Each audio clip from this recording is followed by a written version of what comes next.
What is going on, Dub Nation? You're watching Warriors today, and I am your host, Tyler Smith. Yeah, we got the Warriors background back today for day 2 of NBA free agency. Look, I understand the first 24 hours might not have been the first day that everybody hoped for Golden State, as they have decent flexibility this offseason, with the exceptions that they have, but are still playing the waiting game with Jonathan Kuminga's impending, or now current, restricted free agency. And his probably wants to look for a new home this offseason, but no offers came along, and no sign and trade was even kind of discussed in the opening 24 hours of free agency. But we've heard that the Warriors have a preferred target on the open market, and that is Al Horford, to potentially come in at the mid-level exception to play a big role for the Warriors in the front court. So we will be on Al Horford watch, but we will also be on Jonathan Kuminga watch, as that is kind of what we're kind of on for this entire offseason at this point. We're on call for the future of JK, whether or not Golden State will re-sign him or find a sign-and-trade partner to kind of get the ball rolling on the rest of their signings and transactions this summer. But I'm very happy to be with Dub Nation today for day 2 of NBA free agency. No countdown. We're in the midst of it. We're in the thick. Like, this is the meat and potatoes. I know the first day was hectic, and the Warriors didn't get all that crazy on day 1, but hopefully things kind of speed up a little bit for Mike Dunleavy and the Golden State front office, man, because everybody else around the league is kind of getting their teams and their rosters shaped up and sorted out here already in the first 24, 36 hours of free agency. So we need to kind of lock in here and get moving and hopefully progress the Jonathan Kuminga talks at least a little bit. Hopefully we hear some new report out of the Golden State camp in the next few hours or so. And I'm ready to cover it all with you guys. Shout out your city for me down in the comment section. Let's go. Let's talk to the real ones. We got Cade Jackson in the building. What's going on, Cade? How we doing, my man? Keon Dom in the building as well. No Giannis for the Golden State Warriors. Doesn't look like Giannis will be leaving Milwaukee. They just made a big splash to go get Miles Turner. That was crazy, to be honest. Really, the overwhelming presumption was that Turner would be back in Indiana for this upcoming season and beyond, as he was the longest tenured pacer heading into that finals run. But now he finds a new home, trying to compete with Giannis in the Eastern Conference against an interdivision rival there in Milwaukee. Good for Miles Turner. He's going to see a real number 2 option role for the Bucks there. So we'll see how it all goes this season. Who knows if the Bucks front office and their efforts will end up working for Giannis long term, and he'll want to stay there, because they did have to waive Damian Lillard in order to make the Miles Turner signing. So now they have $22.5 million for the next 5 seasons that they just they don't have access to. So that's going to limit their roster construction. A real legitimate contributor to a winning team for $22.5 million. That's a big loss for them. But they are kind of pushing all their chips into the center of the table to try to get Giannis to compete. Especially, I would say this is really I know you signed Turner to a 4-year deal, but it seems to me like they're going all in next season with the East kind of wide open and nobody really being the overwhelming favorite, especially taking Turner away from Indiana. They're kind of out of it now with Halliburton's Achilles. The Bucks have just as good a chance as anybody with Giannis and Turner on the roster to win the East as the Knicks, the Magic, I don't know who else is really out there at this point. The Cavs. Kind of seems like it's going to be a 4-5 team race. Maybe Philly resurges a little bit, but we're focused on our dubs today. Gary Trent Jr. was a name that I could see Golden State maybe wanting to go after. Unfortunately, he goes back to Milwaukee as again, the whole Bucks front office thing. I don't really understand, because they're bringing a bunch of guys back, and to be fair, they're bringing the right contributors back. The Kevin Porter Jr. re-signing. They just traded Pat Connaughton away and brought in Vasily Micic up to Milwaukee as well for a little front court depth there. You lose Brook Lopez, but maybe that helps you a little bit on the defensive end. A little addition by subtraction there, as Brook is kind of a cone at this point in his career.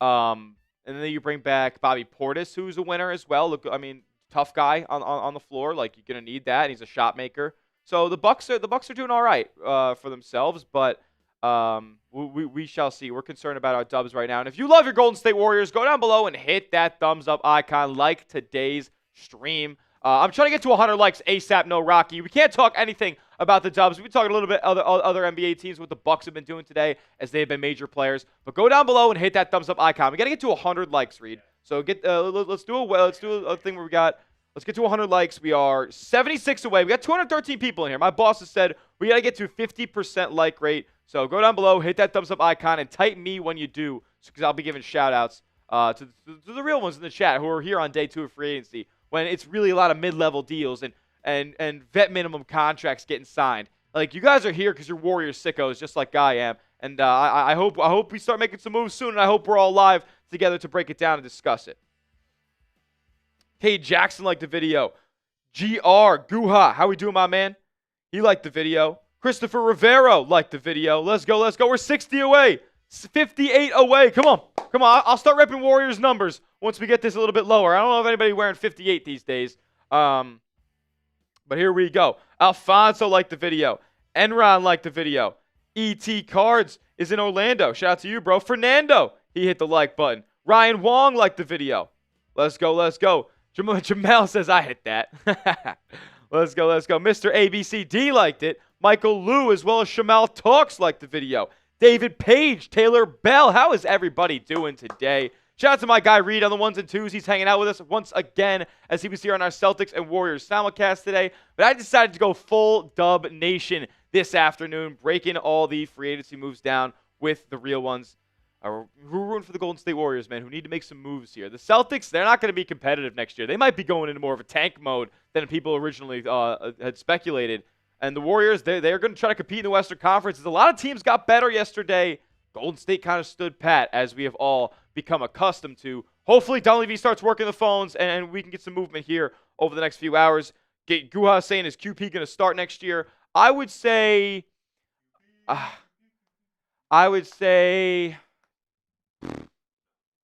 I'd hope not, but I mean, if they feel confident in his ability to start, then I'd go for it. I think it was Kawakami. I was just reading on Kawakami's Twitter a little bit ago, and he was talking about how Golden State has honestly put a lot of effort and trust and faith, to be honest, in these under 25-year-olds on the roster that wouldn't necessarily be starters or contributors on a lot of contending teams, or even some of the worst teams in this league. Like, how many Warriors players under 25 would be a starter on the Hornets this year? I saw this. I don't think a lot. I don't think Brandon Podziemski would be the one player that I could see starting on the Hornets. Maybe. Like, would he be able to start next to LaMelo? I don't know about that. Like, you think about a guy like Moses Moody. Is he starting on the Hornets? No. It's kind of crazy when you think about it, right? So the Golden State's got to make some moves here. But it does seem like they're willing to put a lot of faith into these young players who really around the league don't have as much value as Golden State puts into them. But it is what it is.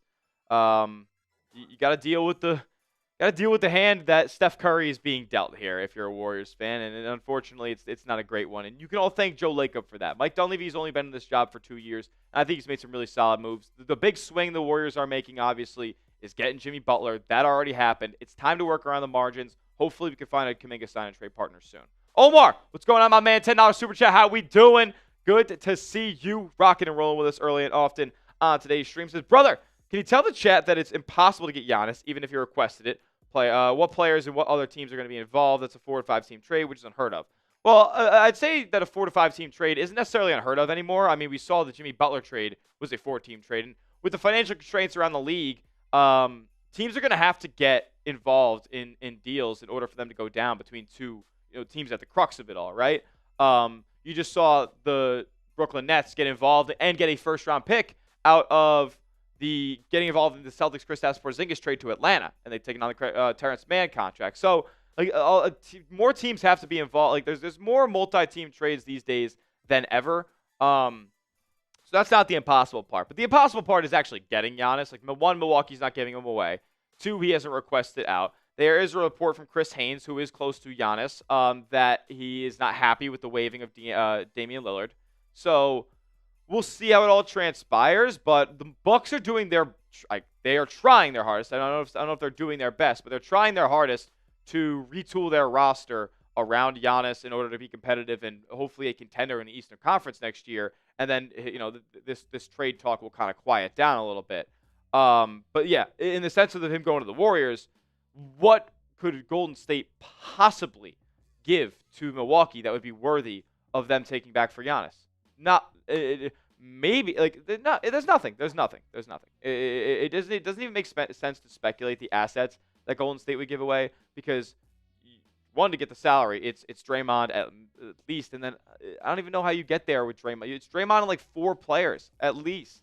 Like, you know, it would have to happen this summer because it would involve Kuminga. Like, that's salary that needs to be going out in that trade. It's completely impossible. It's laughable. The only way that Giannis could ever come to the Golden State Warriors is if he goes full diva mode and says, I am not playing for the Milwaukee Bucks. I am only playing for the Golden State Warriors, or I am retiring from basketball. And that is literally the only way that it happens, and that's not going to happen. So, Omar, that is me telling the chat that Giannis to Golden State is a complete urban legend campfire story.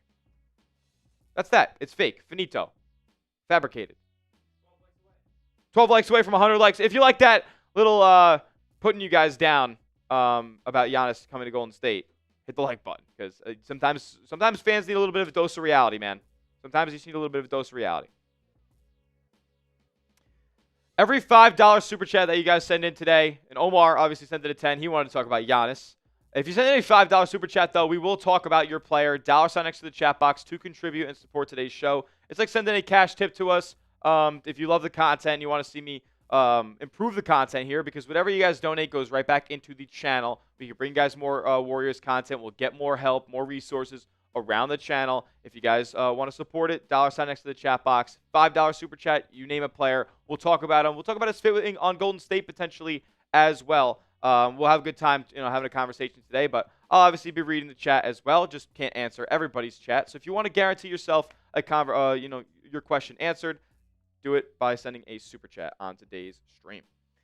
I'll check in on the chat a little bit right now. We'll go through it a little bit. Make sure you guys hit that thumbs up icon, like the video. 10 likes away.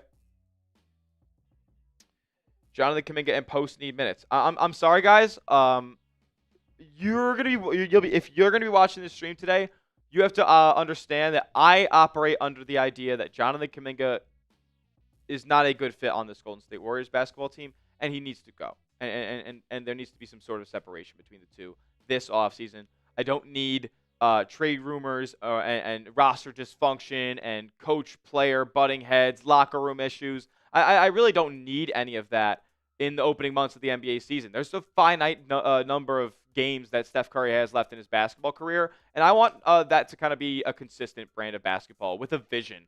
And it's pretty hard to have a true vision, when you're making moves mid-season. Like Jimmy Butler, yeah, that was a move that they maybe were exploring for a couple of months, but then he kind of started playing diva in Miami, and they kind of softened and went a little cold on the pursuit of Jimmy.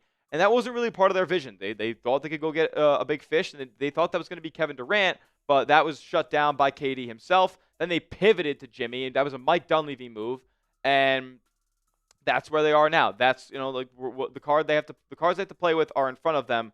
It just is a matter of what they do with it. All the reports that we've heard is that the Warriors are optimistic that Kuminga will re-sign with the Golden State Warriors, and who knows on how much of a financial commitment that will be. Will it be only $20 million a year? 3 for $60 is the rumored offer on the table per Mark Spears over at ESPN.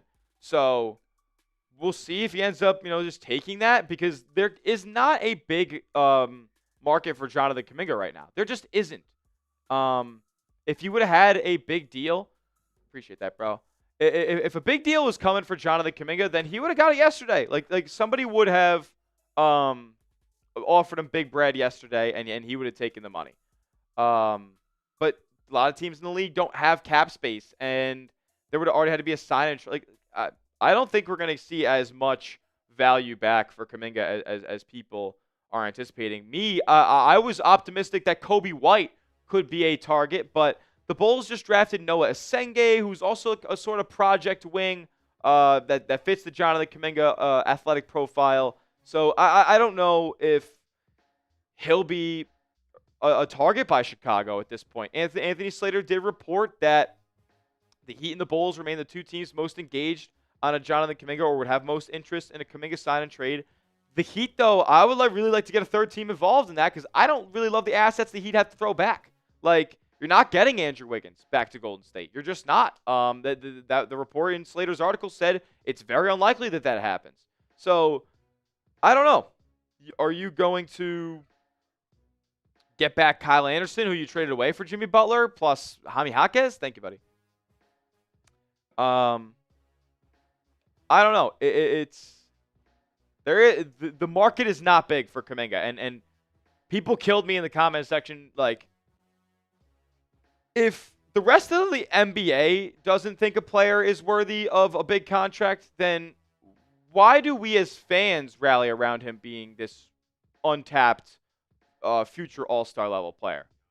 Like, there's other teams that could put him in a better system than they know Golden State can. I'm sure other teams around the league know that Jonathan Kuminga doesn't fit in Golden State's offense, but he probably could fit in that team's offense. Why haven't they gone after him, though? Because there are flaws in his game. He thinks he's way better than he is. He can't hit a jump shot off of the dribble. He's not. He doesn't put enough pressure on the rim to be like valued like a Giannis level finisher. Like you have to have an elite trait. And the players that have gotten these $25 million contracts in recent memory, Jabari Smith. Oh, what does he do? Elite length, and he's a really good rebounder as well. Can kind of dribble a little bit, hit the corner three at a high level. Kuminga doesn't do that. Kuminga doesn't even hit the corner three at a high level. I know the role has been inconsistent, and he's gotten the DNPs, and he's really never had the opportunity to be the isolation, go-to offensive threat that he thinks he can be. Well, neither has Jabari Smith, and he was the 3rd overall pick in the NBA draft. So maybe Jonathan Kuminga himself just has to figure it out a little bit, because opportunities just don't get handed to you in the NBA. Like, how about you fit a little bit on a roster, show people that you're willing to adapt and do whatever it takes to win basketball games, and then you can let your wings spread a little bit, because teams will allow that, and teams will buy into you because you're a winner, and you're going to do whatever it takes to win. And the offseason work that you've been doing over the past couple summers, like, that will show after you become the complementary player. And, like, then you have it all put together. Then you become a complete player. You have the intangibles, and then you actually get to showcase your, raw basketball talent. Like, I don't know. Maybe I'm spewing, but this is kind of like the feelings I've had about Jonathan Kuminga for the past whole season. He regressed this year. And yes, he got hurt, but god damn, it was a 2-month ankle sprain. Who has 2-month ankle sprains? Jade Hunter. He just stinks. He might just stink, guys. Like, he's 22 years old. He's got so much untapped potential. He's entering year 5. He's entering year 5. How much better is he going to get?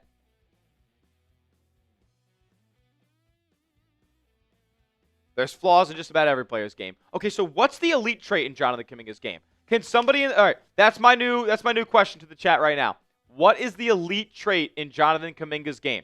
Does he have one? Let me know. Warriors aren't known for their medical staff. Now we're blaming the medical staff for a guy being out 2 months with an ankle sprain. Yeah, he's really good at turning the ball over. Athleticism. So how? Where does that contribute on a basketball floor? What does he use his athleticism to do? Because it's not somebody who is a consistent off-ball cutter. He doesn't use that quick first step to cut off of the ball. He doesn't use athleticism to score over people. He's great at getting to the basket. But he's not great at finishing around the basket. So what the hell is that? Get to the rim. He's not elite at it. I can literally show you guys numbers that he's not elite at it. Point of attack defending. Omar, what's going on, my man? Sorry I didn't really talk about your last super chat. John Collins, I would love to. If Utah would get interested in the Kuminga business and you sent away Moody over there, I'd be super interested in a John Collins trade. And they're looking to move off of Collins too, so who knows? I'd be so down for that. Getting John Collins for Kuminga would be a godsend. $5 super chat, though. Thank you, Omar. More likely scenario, we get Melton, Horford, re-sign JK, maybe in the trade deadline. Trade JK. Yeah, that is actually the yep. You're speaking facts, Omar. This is the most likely outcome for the Golden State Warriors at this current moment in time. And who knows if Horford is even a target after the Kuminga re-sign? Is it even going to be possible to give him $10 million? I don't know. Because Horford's getting $10 million. The Cavs and the Lakers are interested. Cade, you know me, bro. Like we've been doing this song and dance for the better part of a year now. Last summer, you were watching the videos, and I was all about Kaminga getting sent away for Paul George. How about getting sent away for Lauri Markkanen? Didn't care. Who knows? And Butterfly Effect cannot tell you that Paul George would have gotten hurt with Golden State. So, who knows? I still would have did it. And maybe not that because Butler probably would have been unattainable at that point. So. Kuminga in a motion offense is not a good mix because he doesn't move. Tunnel vision Kuminga.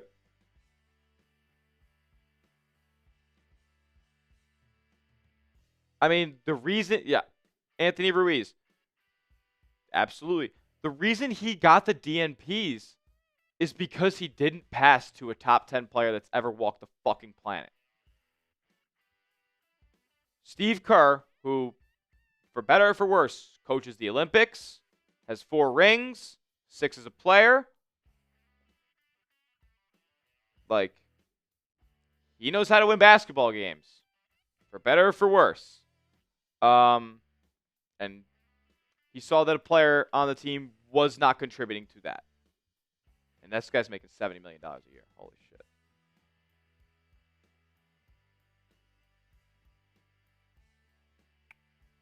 JP didn't do the same. Who's JP? Jordan Poole? Jordan Poole's a loser too. So they got rid of him. And yeah, it didn't work. Like the transactions that, the returns you got back for Jordan Poole, and then obviously letting CP3 walk for nothing, like, that's not a great return. But, like, get him out. What's Cade? Kuminga sees himself as Kobe. Yeah, like, no, because Kobe knows how to win. Kobe does whatever it takes to win. People say Kobe was a ball hog. Kobe's teammates sucked. So it went past to him. He knew the way that what it took for some of those Lakers teams to win basketball games is Kobe taking 35 shots, and he knew that.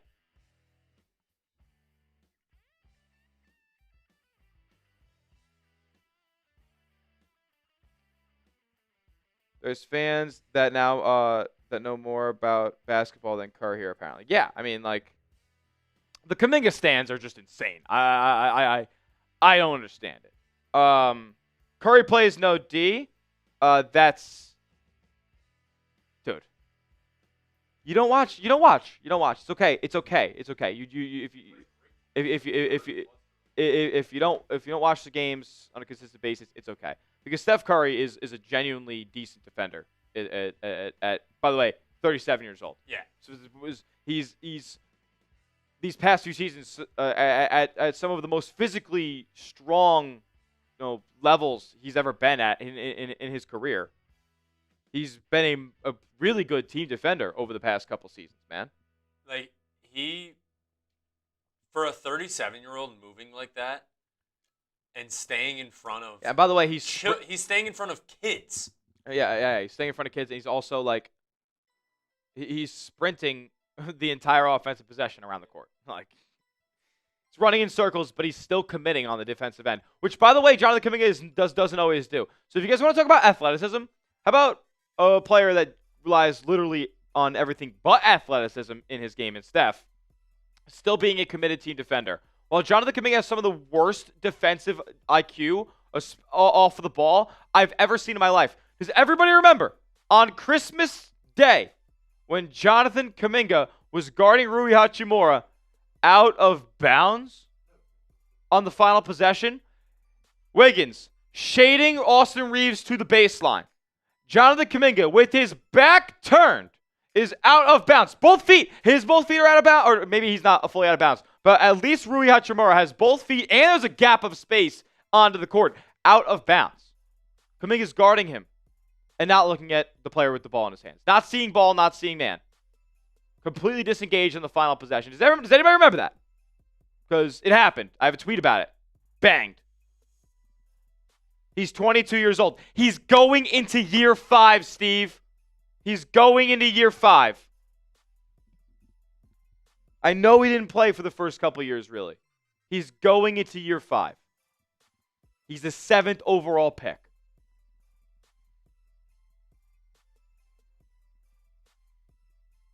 He has some of the he's ranks in some of the worst percentiles in the NBA in the mid-range, at the free throw line. Like, he's in the 35th percentile at the free throw line. That's unfathomable. That's not stuff that, like, you can blame on the coach. Where was Curry at 22? I don't know. Probably becoming a higher IQ basketball player, going and playing in college, leading his team to an Elite Eight.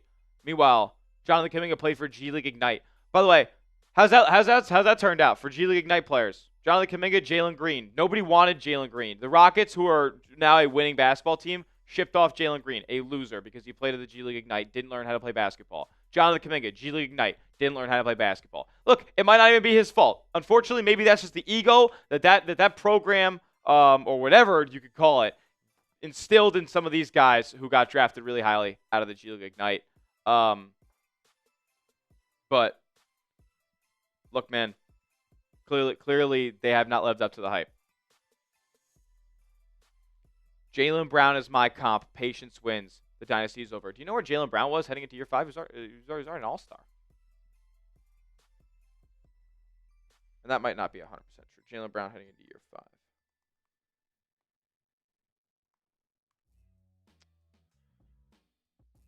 Let's see here.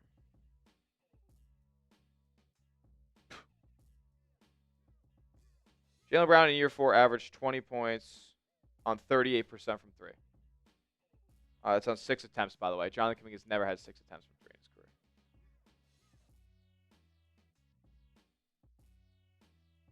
Also, Jaylen Brown was already an elite defender. Jonathan Kuminga is not an elite defender. He's an okay defender, like, on the ball. But, like, Jaylen Brown in year 2 was 10th in Defensive Player of the Year. So. It didn't make it an all-star till year 5. But, hey, if Kuminga averages 25, 6, and 3 this year on 48% shooting and 40% from 3 on 7 attempts, I will, I'll eat my words. I'll eat my words. It's a really good year at Jaylen Brown. Only played 58 games, I will say. But shot 40% from 3 on 7 attempts. Kuminga will never do that for 1 season in his career. What's up? Anything happen? Celtics fucking, oh gosh. Josh Minott? You're kidding. 4 minutes ago. I was ranting about Kuminga. I wasn't even looking at my phone.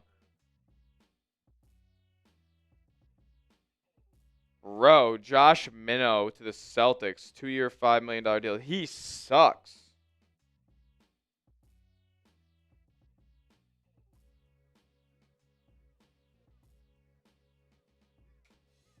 No, this guy's terrible.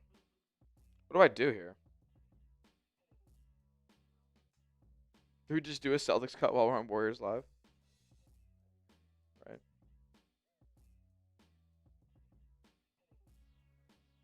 Josh Minott. Dude.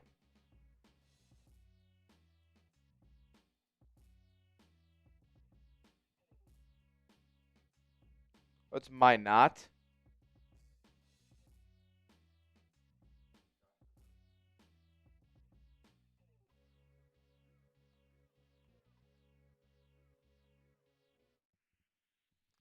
That's ridiculous.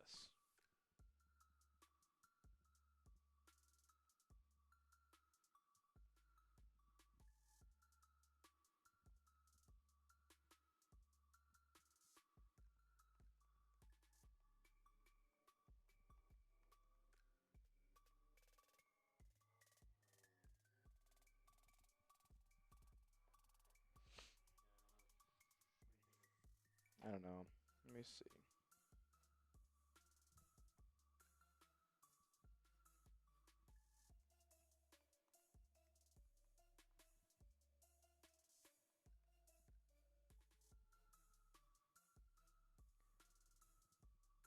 Uh-huh.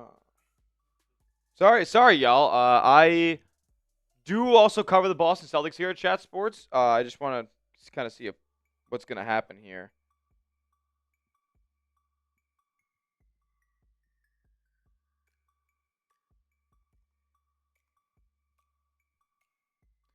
Let me see what Josh Minott is looking like. If Josh Minott's ever averaged more than 5 points on his career, maybe I'll do a cut. Minott. Nope.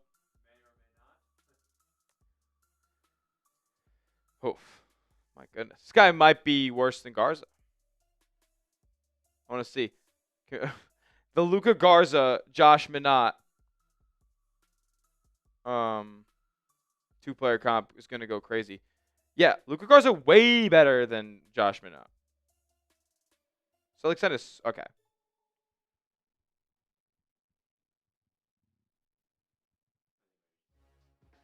Yeah, it's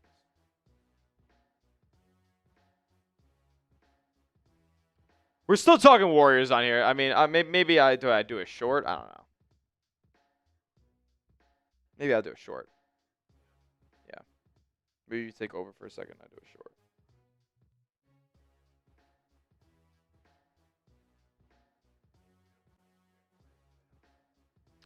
I do. Maybe I would.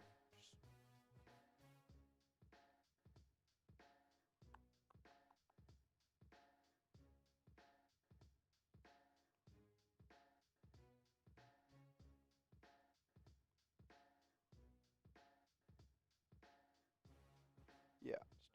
I'll just do that right at least for right now. All right, you can take over. Reed's gonna take over, talk some dubs with you guys. How about you just like talk about the Al Horford stuff with him for a little bit? Yeah, you could maybe just to go through some of the graphs on the cut that we're gonna do. We can like hop into that actually after I come back. What? Yeah, yeah. So yeah, let's see. All right, I'm gonna take over. All right, Reed will take over. Cheers, guys. All right. It's a little weird sometimes when, we only have a couple NBA channels here that everyone covers. And it's sort of just like a group effort sometimes so Smitty is in charge of the Warriors and the Celtics. So kind of gets a little weird, especially during this time when NBA free agency is happening. And we're live on Warriors right now, but he's still got to, do his job and help cover the Celtics. So he's going to do a little short real quick. But I do want to talk to you guys about I'm also Reed. I was here yesterday. Little producer Reed. I'm producer here at Chat Sports, so I help Smitty out. But we've got a question. Should the Warriors sign Al Horford? So we've had multiple reports of they're looking into signing Al Horford. And let me see here. I know we have, so from Anthony Slater, many in the league continue to link Al Horford to the Warriors as a preferred target. So it looks like preferred target. Yesterday, everyone was like, no, he's too old, he sucks. Now I'm getting some whys. We're getting some yeses. This is good. This is good. Young West saying no, too old. He's a vet. He still plays great. He's still a great player for the Celtics, and he's just so consistent. I'll throw up the stats in a second.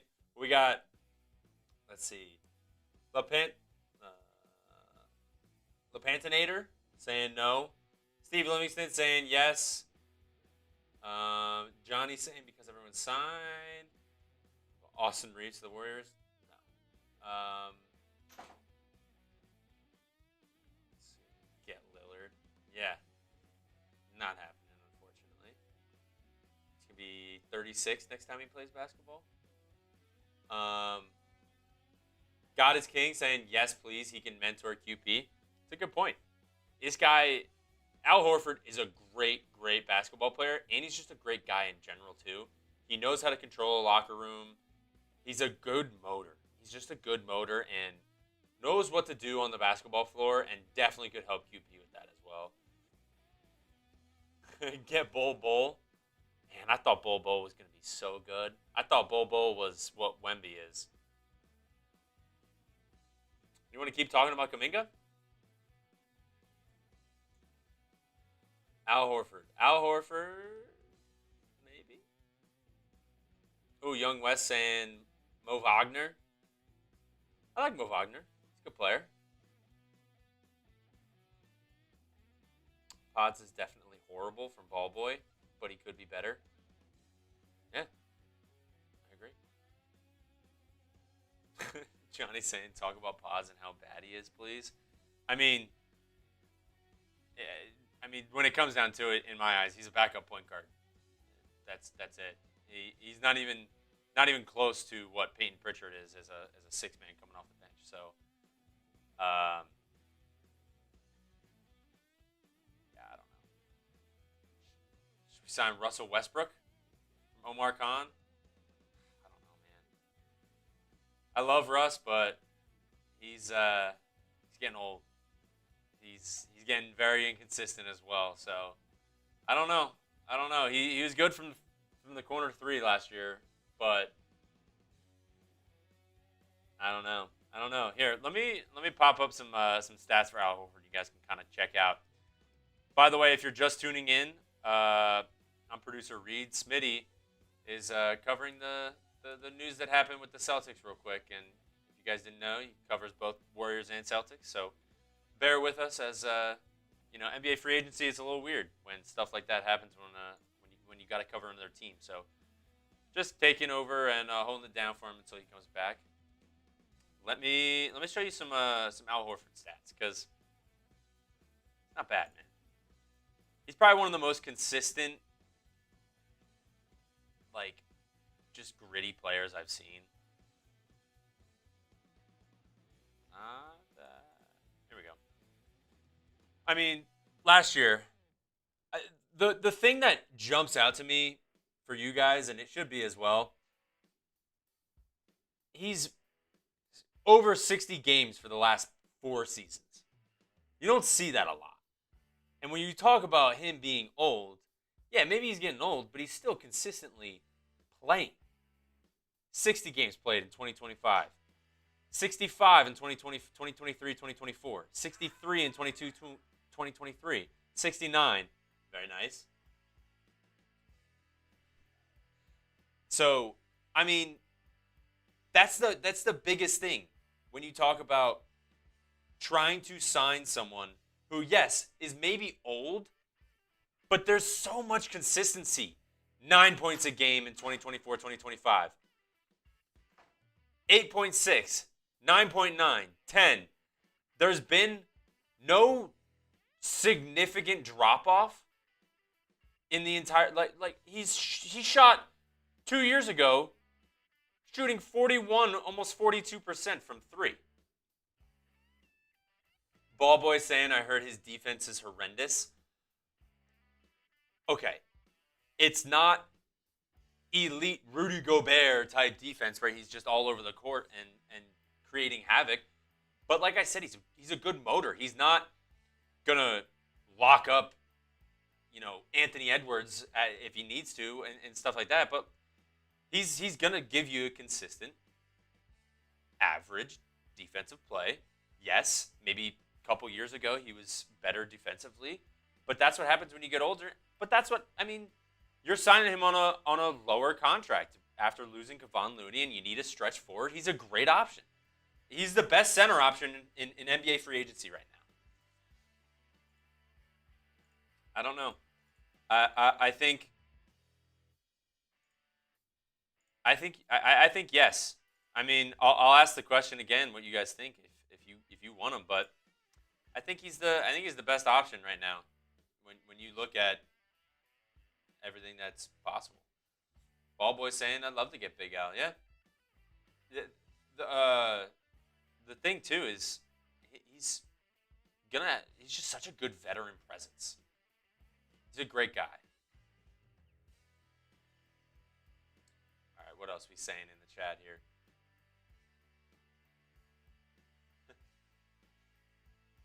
Johnson, you talk about Ace Bailey? That'd be funny.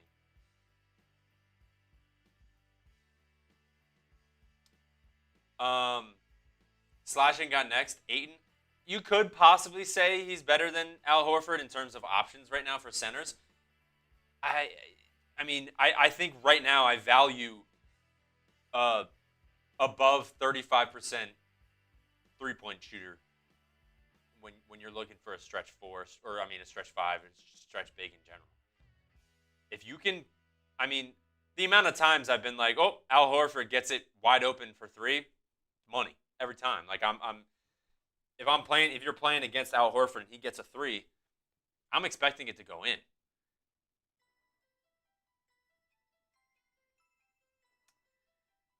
Armando saying, what's the best Al Horford contract in your opinion?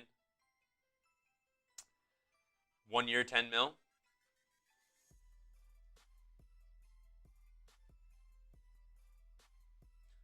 Jonathan W. retirement home. He still wants to play. And he says he's good to play.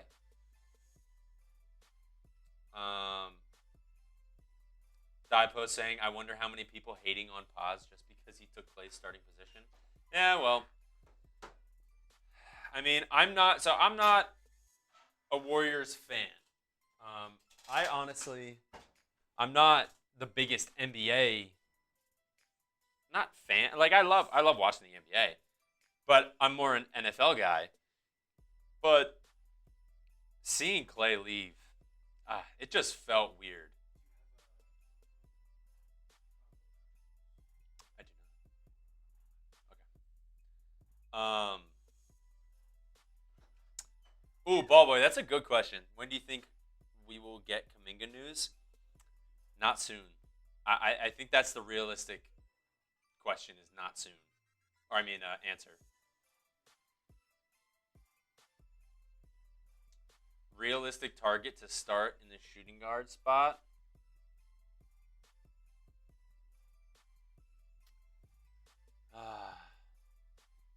I don't know. That's a good question. I'd have to ask Smitty on that. I don't know. Because you could say Pods, but it's like, you don't want him there. Sign DeAnthony Melton? Yeah. I like DeAnthony Melton. I think Smitty does as well. DeAnthony Melton?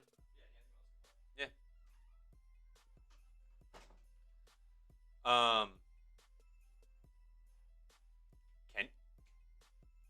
Keon Dom saying trade Pods. Can you trade Pods? No, because Pods makes no money and he has no value. That's what I thought. Has no money, has no value, according to Smitty. I'll ask this: what happens? What do you guys realistically think happens with Jonathan Kuminga? You could have your I want him to be traded, or I want him to re-sign with the Warriors. What do you think actually happens? Like Dunleavy is like, this is what you think Dunleavy's gonna do. Honestly, I feel like Kerr has a thought in this too, as how he wants to use Kuminga in his offense. If he's talking to him and he's like, I don't see him fitting in this offense, then I think he's out of there. But if Kerr's like, yeah, we can use him. We got Caden with trade. VL podcast trade. JK to the Bulls from Cameron Reed. Probably. I hope so. Are you ready, Mr. Smitty? Ready. Smitty is back.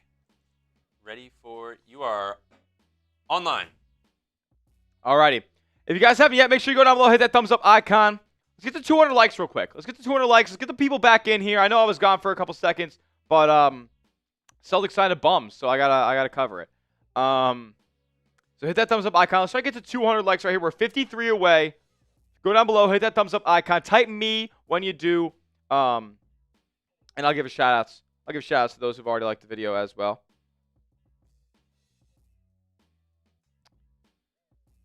Thoughts on a Moses Moody? What's up?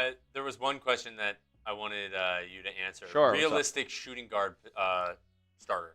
Starter, man, like you'd hope that Pods is, like gets another offseason in him and he's gonna be better next season. It's probably what's gonna have to happen. Like realistic is Pajemski. Like I love dream targets as shooting guard, but the realistic one is Pods. Could D'Anthony Melton get healthy and find his way back to Golden State and be that fit next to Steph in the starting lineup, and then Pods are 6-man? Like maybe, but I really don't think there's much variance outside of Pajemski for that starting 2 guard. And like Steph kind of runs the 2. Like Draymond's handling it, Pods handling it, Jimmy's handling it, Steph handling it, and Steph's running off ball for the rest when he doesn't have the ball. So I said probably Pods, but you don't want that. If Beal got bought out by Phoenix, I would be interested. I'd be interested. If he would buy in. I mean, he'd be getting $50 million, and to be a factor too. Also, he doesn't play defense, but he can hit shots. Realistic contract for Al Horford. I said 1 year, $10 million. 1 year, $10 million. Brook Lopez getting 2 years, 18 makes me think that Horford's going to get a 2-year deal. That just depends on if he wants to commit to 2 years. Like that's the only reason I've been saying 1 year, $10 million. He is 39, but if Brook Lopez is getting 2-year deals, then there's no reason Al Horford shouldn't get a 2-year deal. So 2 years, 20 for Al Horford. Like I'm dead serious. Like, or 2 years, 19. Like something like that. I think he deserves more than Brook Lopez. I'm serious.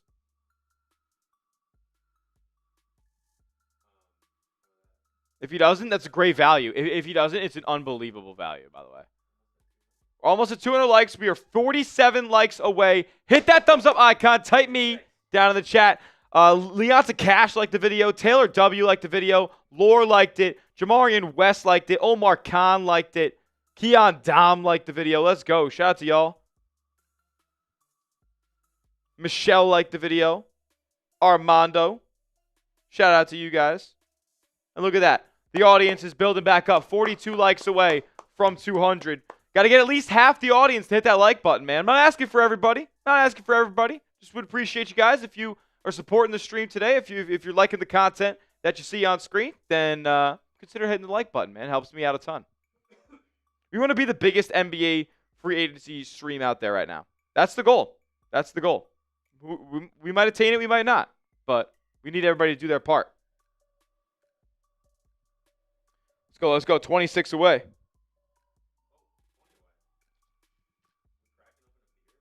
You guys are cooking. We might have to crack a beer if this happens. Might crack open the first one.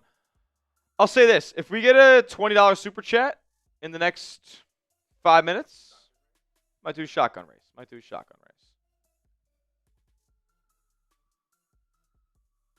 Smitty, excited for the Warriors' chance this season? Yes, sir. What are your thoughts on a Moses Moody trade?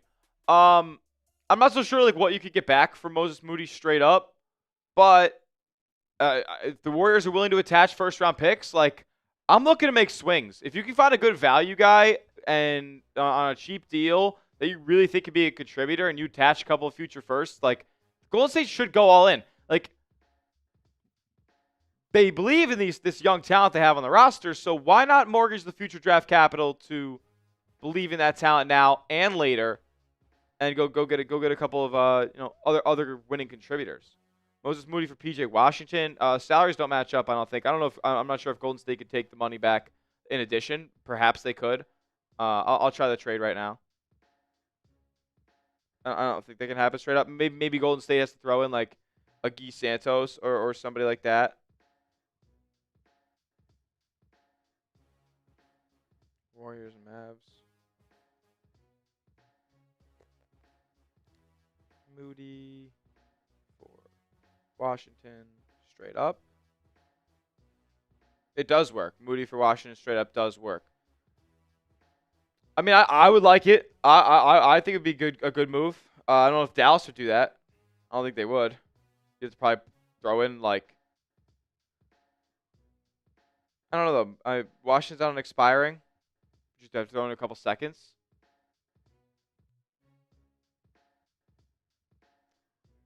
Pats fans say Smitty believe in Brad. I do believe in Brad. I just Brad doesn't have a lot of flexibility right now, and that's why he's signing Josh Minott.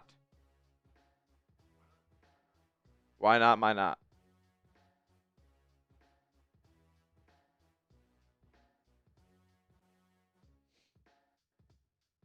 I don't know.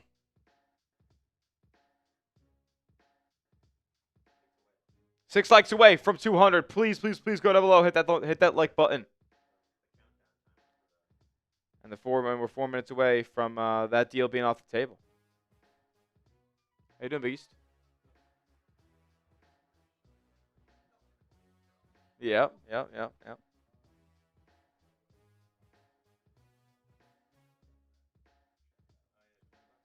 20 bucks. So if you want to challenge, it's there. All right, so Jake Chipper's bitch ass just challenged me to a super chat battle. He's going live on 76ers now. Sixers have been making a couple moves, been losing a couple guys as well. And we did get to 200 likes. Shout out to y'all. Smitty, who will be our center? Al Horford's the hot name. Could Mo Wagner be on the horizon? That'd be fun. He's coming off a torn ACL, though, so.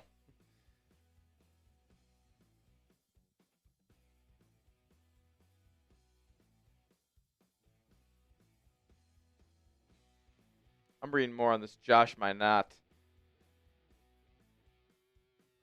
Second round, another second round pick.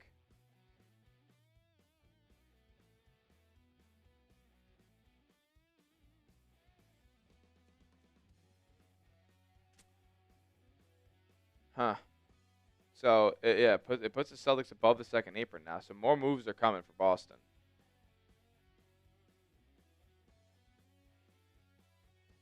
But they can also operate as a team under the second apron while pursuing additional moves. Okay.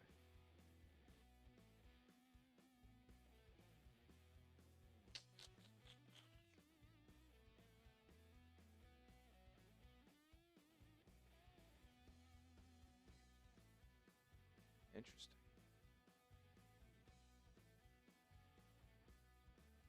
Look, I mean, Boston's going to try to develop some talent here, it looks like. That's what next season's going to be for.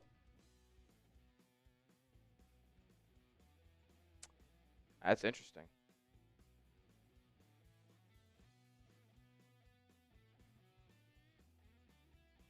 Any update on what? There is nothing on the Kaminga front right now. Monty Poole, Dalton Johnson, though, they are live on a Warriors free agency special. So maybe I'll see what's coming out of that a little bit. Just, I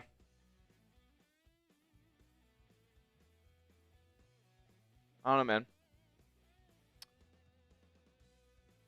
Been live for about an hour here.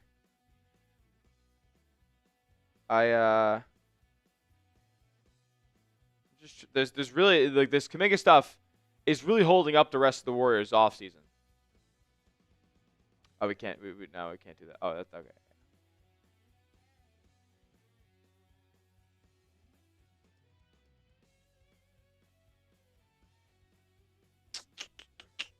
Let's go. Let's beat the Sixers. Sixers now. And Warriors today going at it in a super chat battle. We're already up 21-0 because we started before them. They're going live now, so. Yeah, I mean, look, man. This is gonna be a slow moving thing. I'll be looking up Kaminga. And it looks like the shotgun race is gonna come off the board here. Somebody wants to beat the buzzer.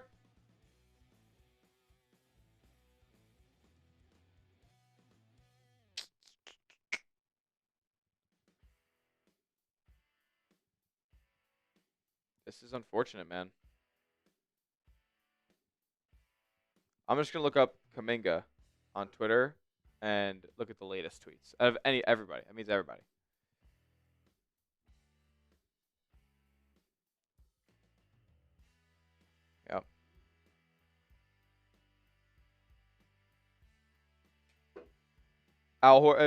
Report 36 minutes ago. Al Horford is a serious option for the Lakers.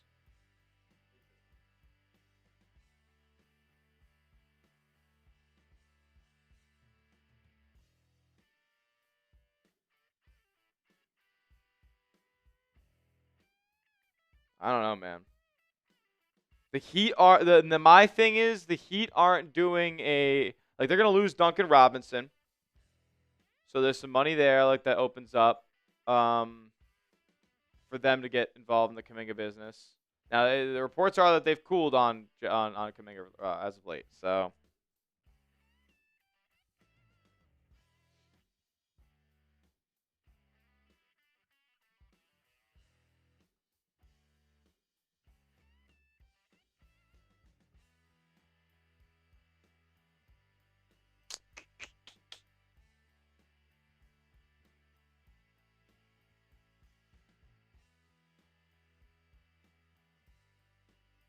Al Horford and Malcolm Brogdon come to Golden State. I wouldn't hate that. Hmm? Yeah, we can look at did he move over from Knicks?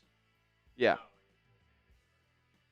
Oh, there's top one's built in Knicks from Keith Smith.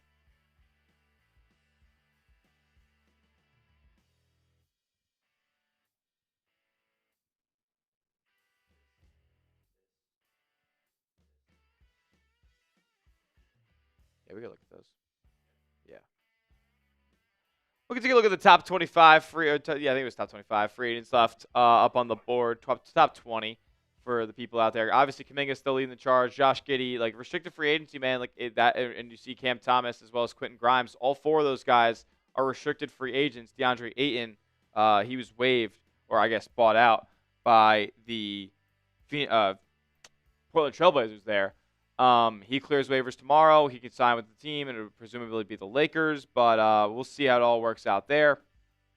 And Kuminga, yeah, people think that he's going to come back to Golden State, but I'm not so sure at this point. I really do think that the Warriors see other teams in the West loading up, and they need to, kind of get their team in order here.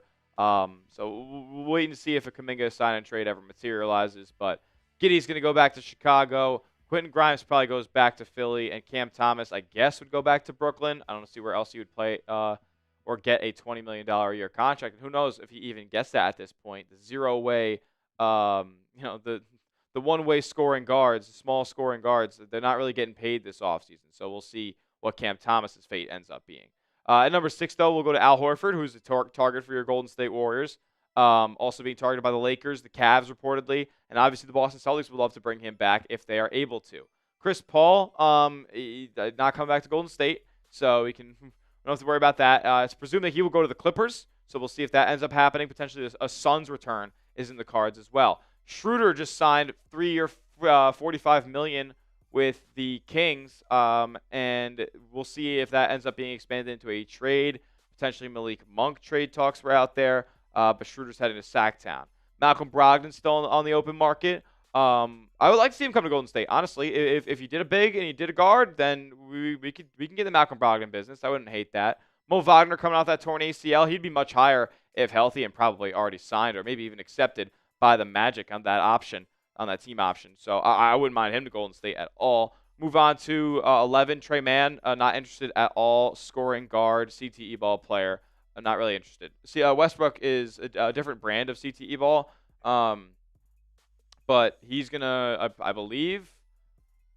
I'm trying to think where I heard about Westbrook going. I don't know if they'll go back to Denver. It doesn't look like that's gonna happen. I rember before they signed Clarkson. Who were people talking about? Oh yeah, we were talking about Knicks. Yeah, and that's not happening now. Before they signed Clarkson. So no Westbrook to Knicks. We'll see where he ends up because I don't think I've heard any other places that are hot on bringing the Brody to town. Tim Hardaway Jr., not really interested. Larry Nance Jr. I could be interested in. We'll see how much money he ends up getting if he ends up signing for the vet min, or it's a $5 million contract or something of the sort on that taxpayer MLE. Spencer Dinwiddie, not really interested. Kind of not really a good player at this point. Enjoy that crypto, buddy. Chris Boucher, I would be interested in. if the Warriors strike out, or even as a depth big as they lost Looney here. Like if they're going to be a team that is going to platoon three different centers in this upcoming year, like Chris Boucher is a name I'm willing to take a chance on. He just had one of the best seasons statistically of his career this past year, so that's worth taking a swing on, especially if he goes for the vet min. Amir Coffey, solid player. I could be interested in bringing him in on for some depth on the wing, but we'll see if that ends up going down. But Duncan Robinson, you'd want another shooter ideally in Golden State, but not another shooter that doesn't play any defense. Buddy Hield, you saw a little bit of defensive effort from him in the postseason, but probably too often in the regular season is he having lapses on that end. GP2, is there going to be a reunion now that Looney's gone? We'll see, and I wouldn't do it for anything more than the minimum. Same with D'Anthony Mellon, but I do think there's a good chance that he ends up coming back to Golden State after they signed him for the full mid-level last offseason. So those are your top 20 free agents right now. Name a player that you would want the Warriors to sign. We can talk about them down in the comment section. Let me know out of that group, or if there's somebody that we forgot or left off the list. Who do you want the Dubs to sign? Let me know in the comments section. How's Melton health now? Well, technically, it's still less than a year since he tore that ACL. We'll see. We'll see about Melton. I'd assume he'd be ready for the start of the season.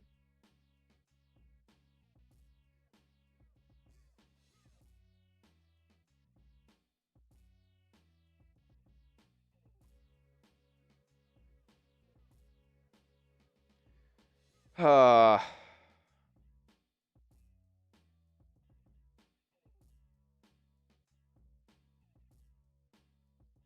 don't think Horford's signing for 5.7.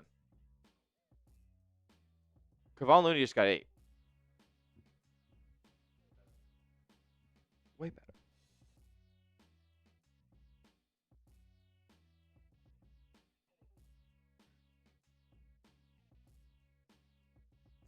What?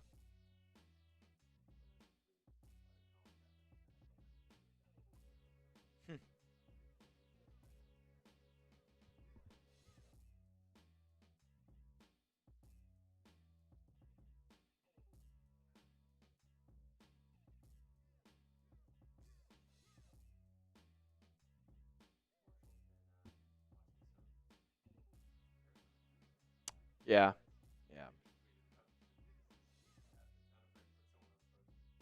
Yeah.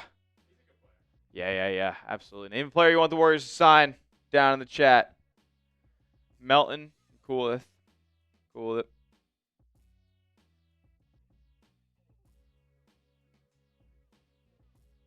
In a few minutes, we're going to get into a segment where we'll talk about the latest on Al Horford, the latest on Jonathan Kuminga, and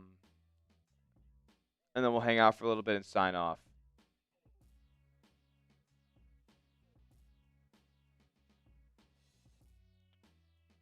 Probably stay live till about 4 o'clock, or Central, about 2 o'clock Pacific.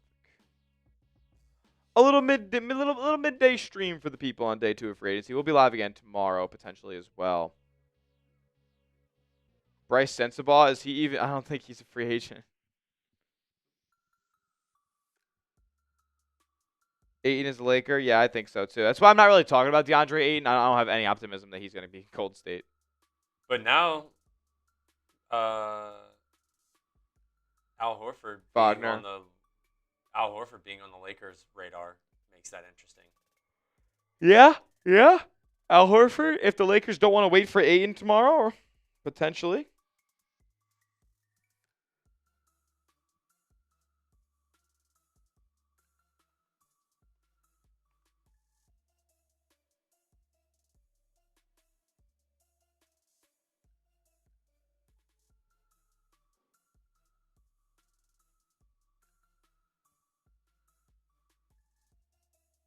How many use Celtics make sneaky signing on day 2 of free agency?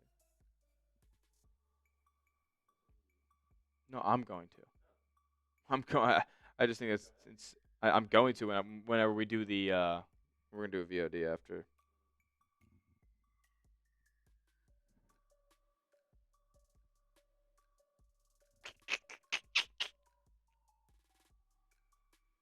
It's interesting how much NBA free agency is just waiting. It's just waiting. I mean, day one is the day where everything's going down.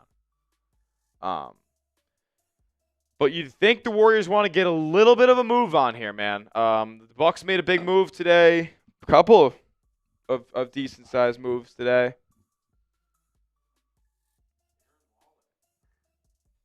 Darren Waller's getting traded, and Mike Dunleavy is not doing anything. And I don't think it's 100% his fault. Blame Lacob. I don't care. It's not Dunleavy's fault, I swear.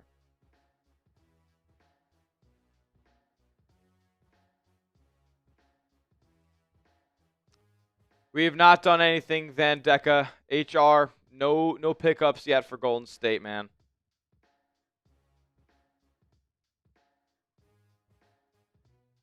We're gonna get into what do I think about Miles Turner signing with the Bucks? Very unexpected. I'll tell you that. It's very unexpected.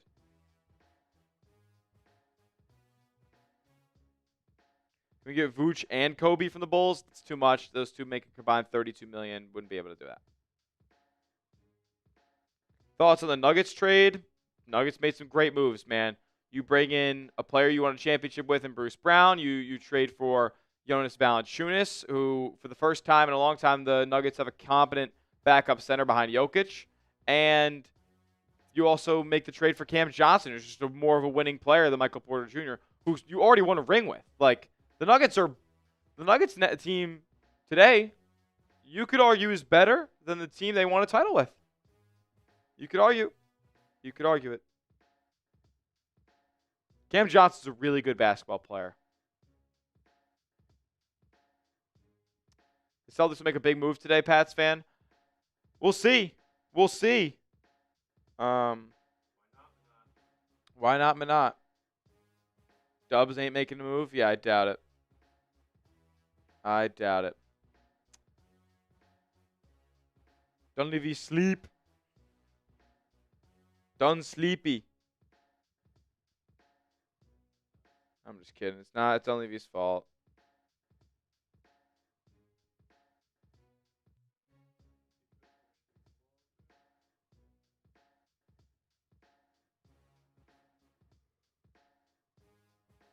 Oh my goodness. Made me yawn.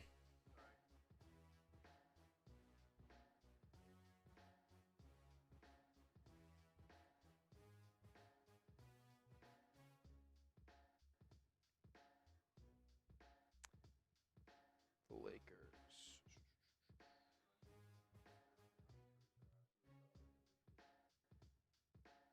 Reed, would you mind making this social? We're going to get into that cut in a couple minutes.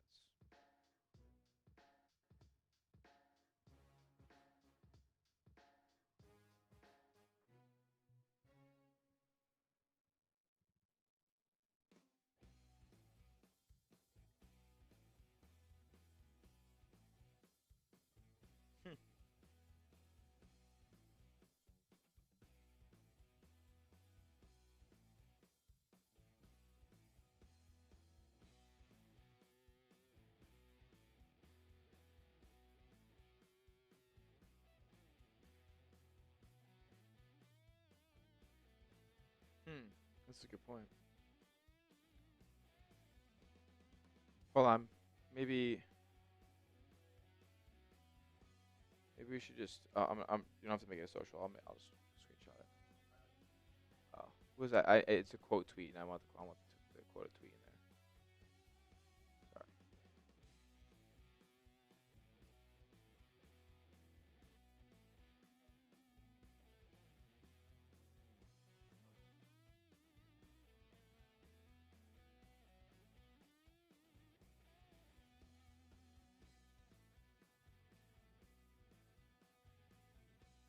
Oh no.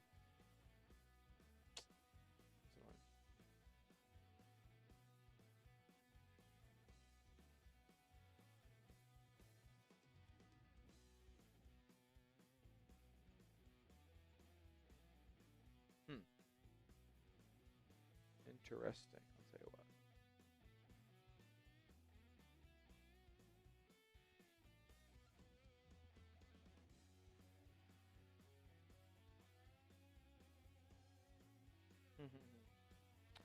So Al Horford's being targeted by the Lakers.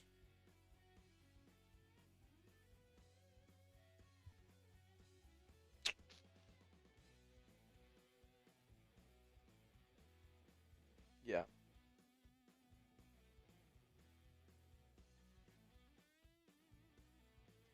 I got it. Oh, man, I just made it a link.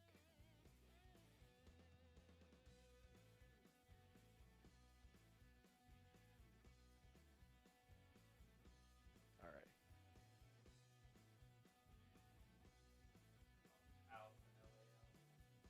And the Celtics or Warriors grabs.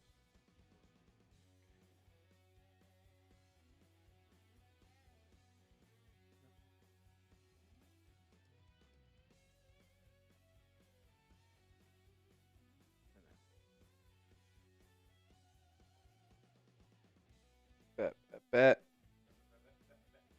We're about to talk Kaminga. We're about to talk Horford.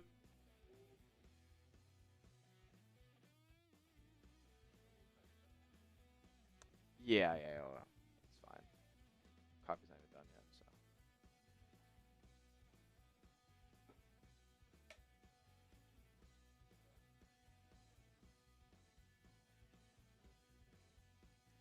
Yeah.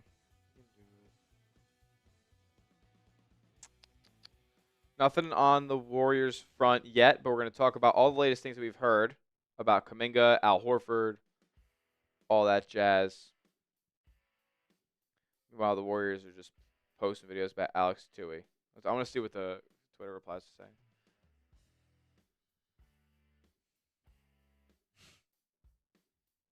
Make an effing move. Nobody cares about anything else at this point. Make some effing trades. I don't give an F. F this team. F you guys. OMFG. What are you doing, Golden State Warriors? Wake up. We need trade. Trade. F you.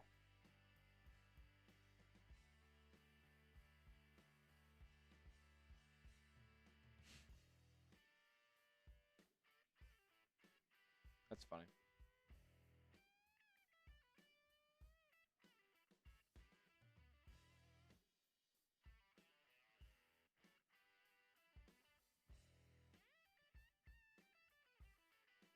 I don't know. I hope Cryer makes a team too, Wes. Absolutely.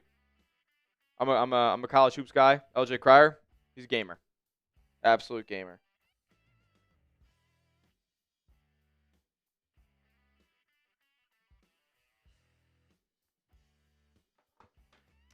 Alrighty, we're gonna get into a little bit of a Warriors rumors roundup here. So we can just throw.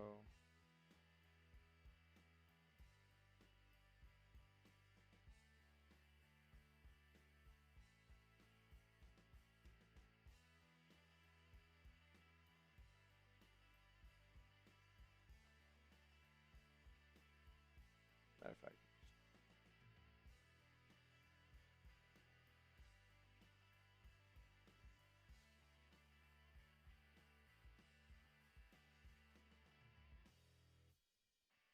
Do you want to make sure like the title for that player buyout for Horford is that correct on the? Okay, cool. I know I had it different. Uh,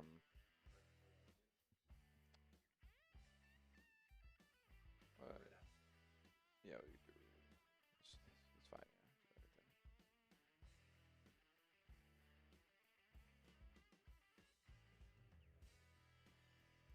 Yeah. Uh huh. I'm trying to think. Do I want to open it up like that?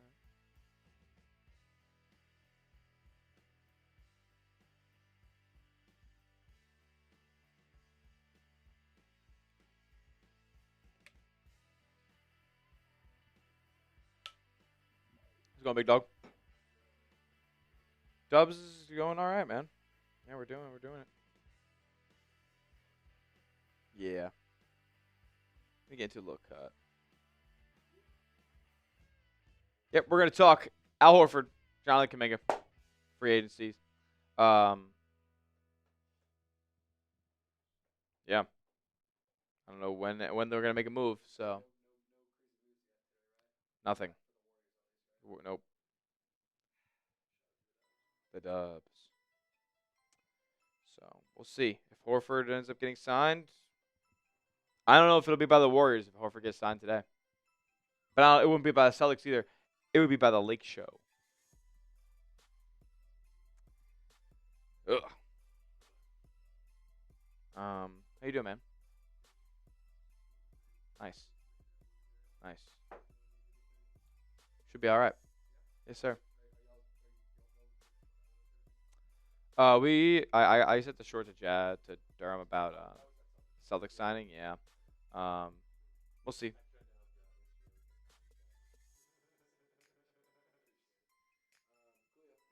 Yes, thank you, bro. Mm-hmm.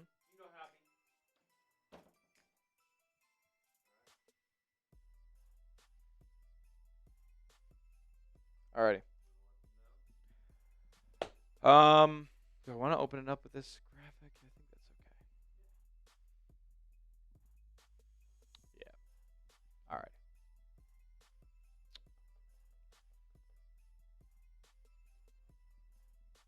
Yeah.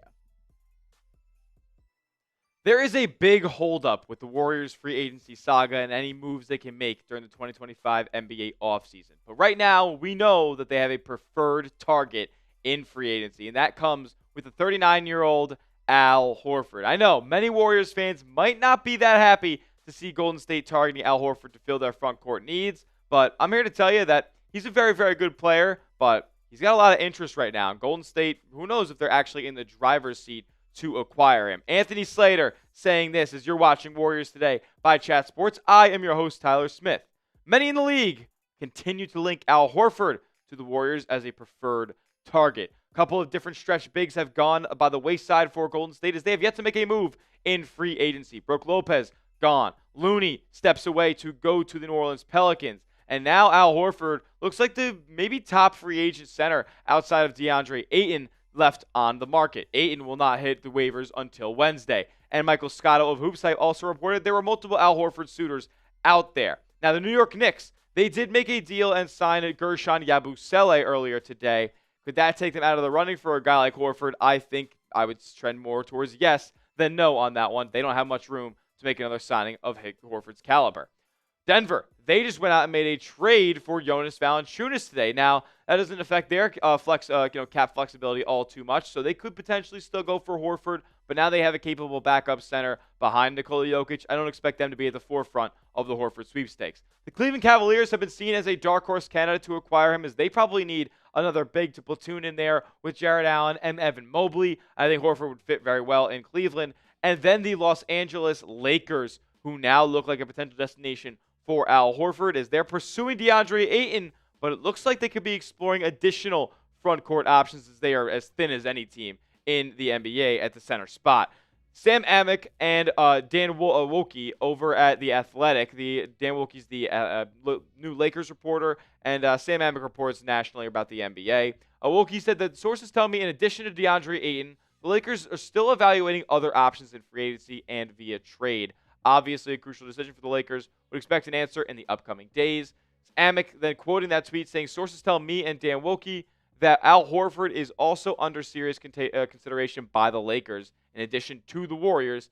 As he says before, this might take some time. And Horford obviously is being heavily pursued by his former team, the Boston Celtics, who he's been with for the past couple of seasons. Took that little break in between his original Celtics tenure to go to Philly to get a bag, and then got traded over to Oklahoma City, but now has been back in Boston, won a championship over there, and clearly Brad Stevens and the Boston Celtics want to bring back Horford, but financially for them, it's not all that easy right now. They need to make trades and free up money before making any Al Horford deal. Mark Spears was on ESPN last night, though, and said this about Golden State's pursuits. He said Al Horford's taking his time, and there's 3 to 4 teams, and it looks like right now that's the case with the Cavs, the Warriors, and the Lakers being at the forefront. Maybe the Nuggets could get in there as well. I know there's been a lot of speculation about Golden State, but we'll see if that three-point shot gets to the Chase Center. Look, man, if it does, I think Al Horford is absolutely a player that Golden State fans would fall in love with in,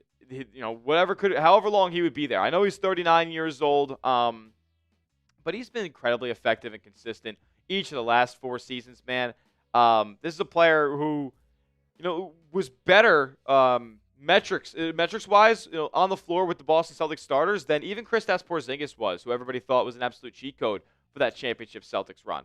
Al Horford has been a consistent, nearly 40% three-point shooter for the past 4 seasons, and he's put up 10 points, 6 boards. That's what you can count on, and this is all basically while playing, backup to backup minutes at least role with Boston. Yeah, he's been the starter in a lot of situations, but this isn't a guy who you're asking to play 35, 40 minutes out of. If you can get 25 good, solid minutes out of Al Horford, then you're going to be happy with that, especially when he's been a consistent playoff performer as well. When Boston was, kind of underwhelming from the outside shot perspective out in the postseason this past year, Horford was still consistent at a 40%. He was, trying to be the one that would help them get out of ruts and, break up their long scoring droughts. So, Horford can still absolutely play. He's also an incredible veteran leader for a guy like Quentin Post, who the Warriors are putting a lot of faith in this upcoming season. So, I'd be absolutely in on signing Al Horford if you can get him.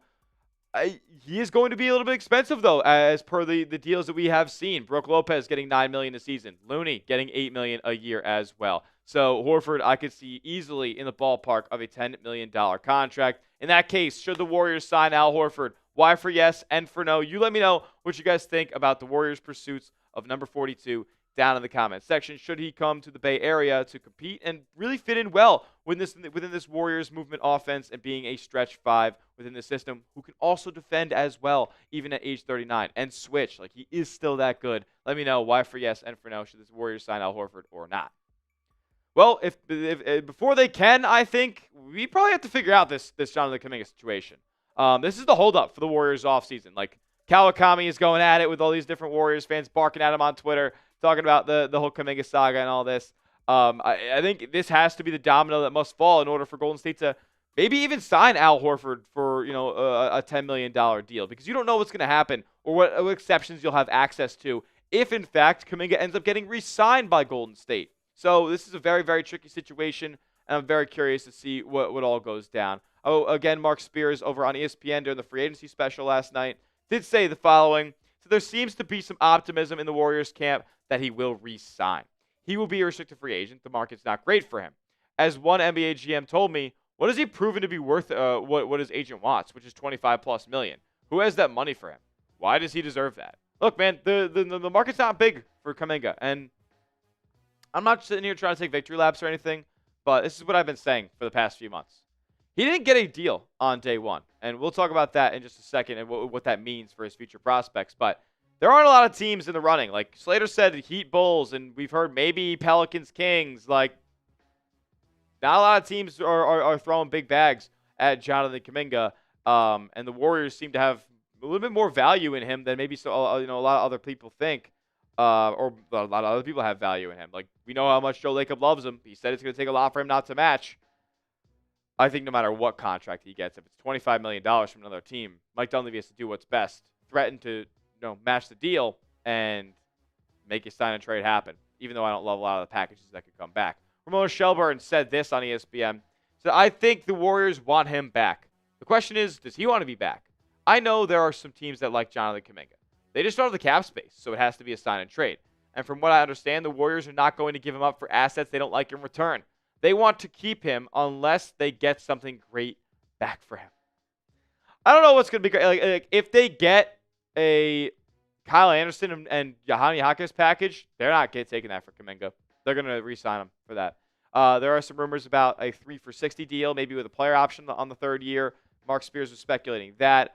I don't think he should get $25 million from Golden State, man. That put them in a financial rut. Now, could they get a better player maybe down the line if they wanted to trade him? But I don't want to do that at all. I don't want to re-sign Kuminga and just to trade him down the line.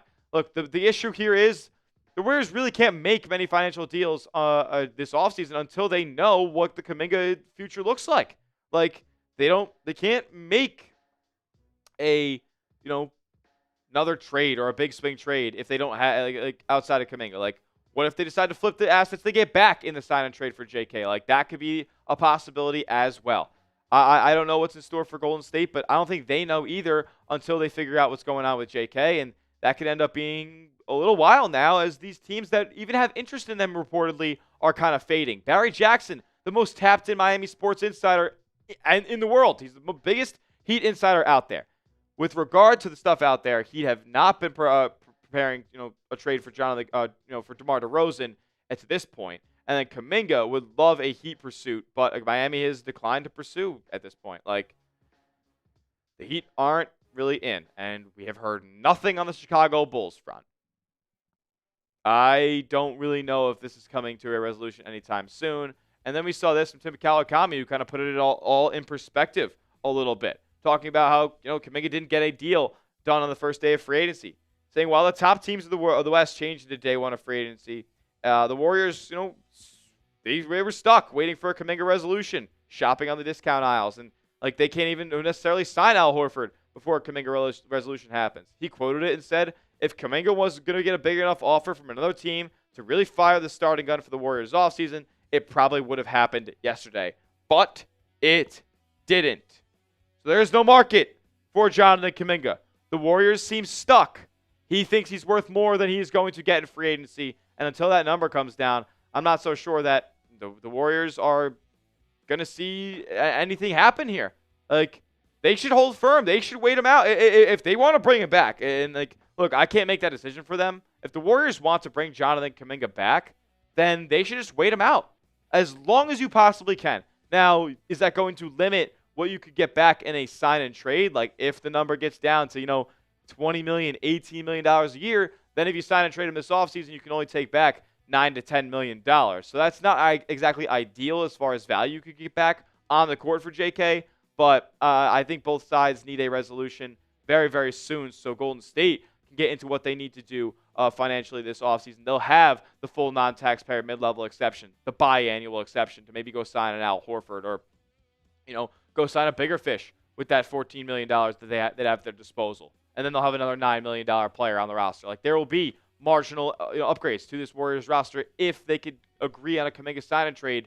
But time is ticking. Players are signing, and teams are kind of getting their rosters in order here for 25-26, and the Warriors have not done anything yet. I think things need to happen quickly before it's too late, to be quite honest. And it would be a disservice to Steph if they don't make a move soon. Now, I'll say this, it's not Mike Dunleavy's fault. You got to blame Joe Lacob for this mess that we've been put in here, the fate that he's put into this two-timeline approach, and Jonathan Kuminga specifically. I just don't think he's that good of a basketball player, especially at this point, to warrant a $25 million contract. A guy like Jabari Smith has an elite trait, got $25 million. Miles Turner just got $25 million. Jonathan Kuminga is not as good as either one of those guys, so I just don't understand why there's this big holdup here. Hopefully they can get something done soon, but there, according to all reports, is no traction so far on Jonathan Kuminga's future, whether it be in Golden State or with a sign and trade. So we're playing the waiting game now, and free agency is only getting started. With that being said, you predict it for me down in the comment section. We're going to keep doing this every day as new reports come out and new rumors start heating up around Jonathan Kuminga's future. What happens with him? T for trade, K for keep. Let me know what you guys think down in the comment section. And if you guys seen that picture of Kuminga, he was wearing that Warriors playoff shirt. You can get yours today from the Warriors 2025 playoff run at this link right here, and it's super on sale. It was $35, and now it's only $18. Basically half off here. Get at this link, chatsports.com/win4thebay. That link is in the comment section and description of today's video as well. I think it's fresh, and I love playoff shirts, man. It's always fun to rock the tees that were commemorative for that season. And I think this year for Golden State was fun. So get at this link for the low price of $18. Chatsports.com/win4bay. And that'll do it for today's edition of Warriors Today by Chat Sports. Lock us in for all the latest Warriors content all offseason long. If they make a trade, if they make a signing, we will bring you the latest right here at the channel, youtube.com/WarriorsTV. We'll see you guys all in the next one. And as always, let's go Dubs. Cool. Shout out to those of us who are live.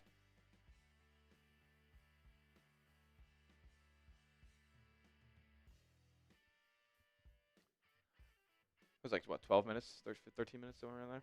Not bad.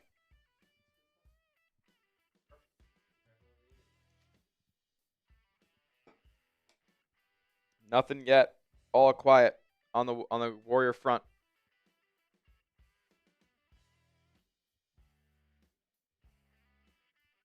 There's a team option for next season for Josh Minott.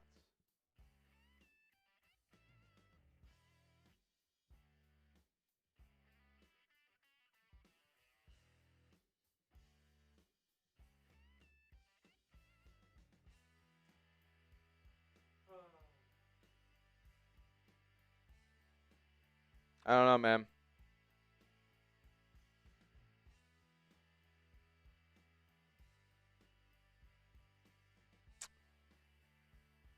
Doesn't seem like the Warriors are that invested here, man. Like they don't seem like they're that locked in.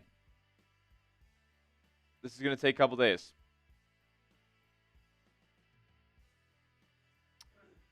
Tim Hardaway Jr. 1-year deal with the Denver Nuggets. See what he gets on that contract.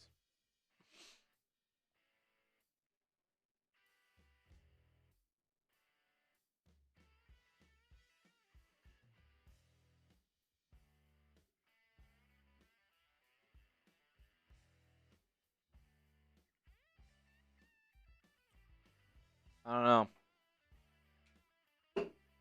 Celtics did officially sign their first-round pick, Hugo Gonzalez. Ugo Gonzalez, by the way. Ugo. Yeah.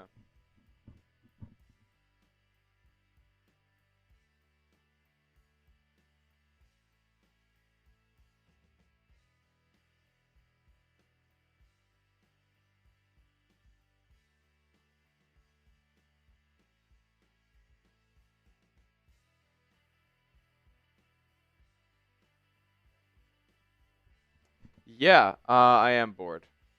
I am bored. Are you like? I'm sorry if it's boring. There's nothing going on.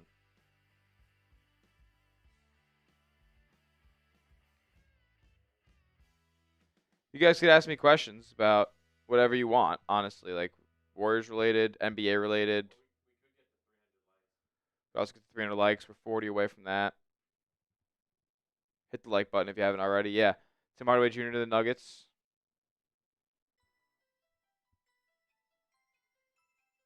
Nothing on the Warriors.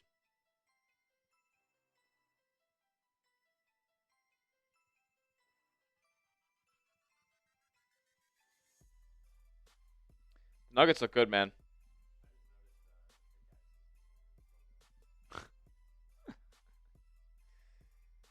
Hell yeah.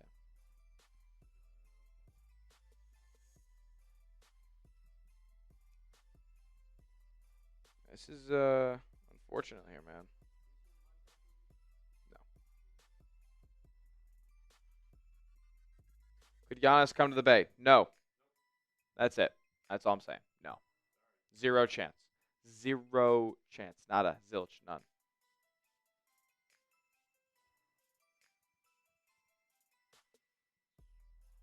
Do they allow you to sit down?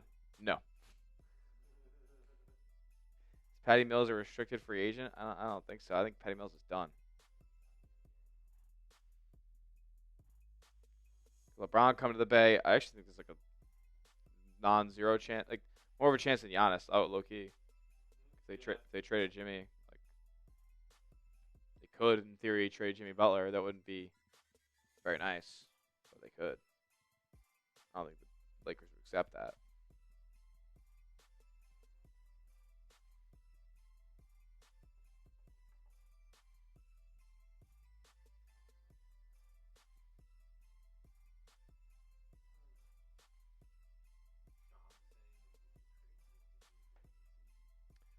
Terrible.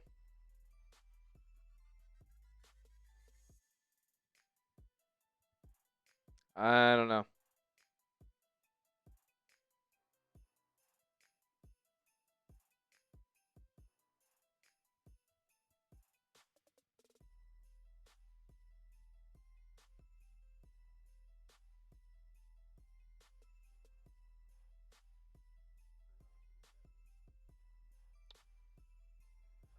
Yeah.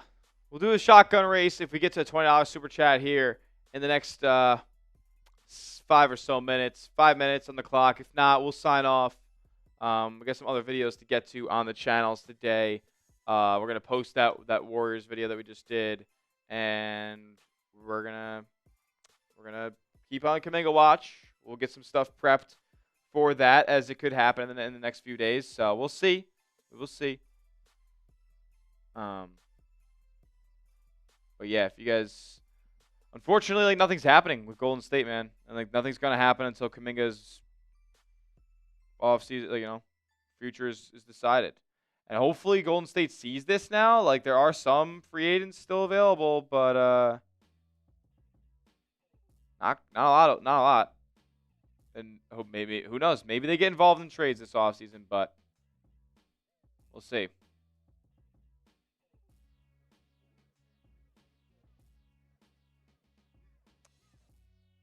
We're supposed to be active. Yep.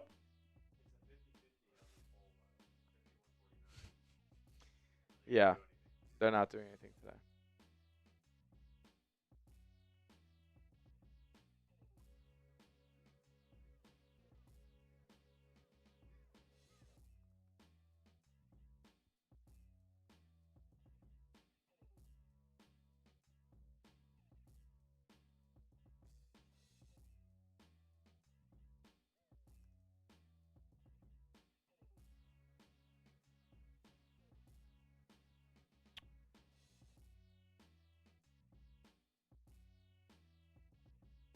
If I'm the Warriors, I want Larry Nance Jr. right now as well.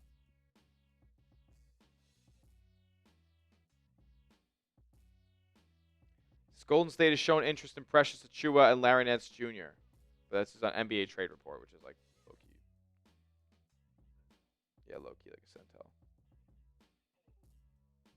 Warriors and Lakers are most aggressive in free agent pursuit of Al Horford.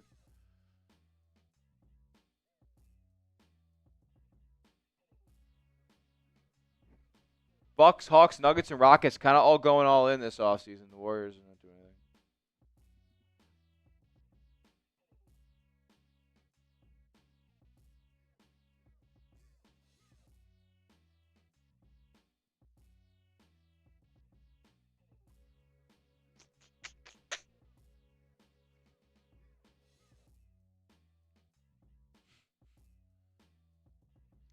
So the Sage kind of feels the same way that I do when it comes to the Warriors. So I'm just going to read a couple of the tweets that he retweeted, right?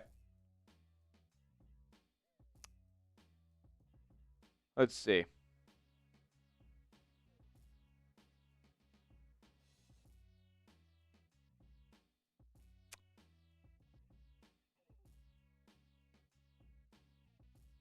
So he originally tweeted Bucks front office trying, Hawks front office trying, Nuggets front office trying, Rockets front office trying, Warriors front office, and it's a gif of you just lost to the cum bucket.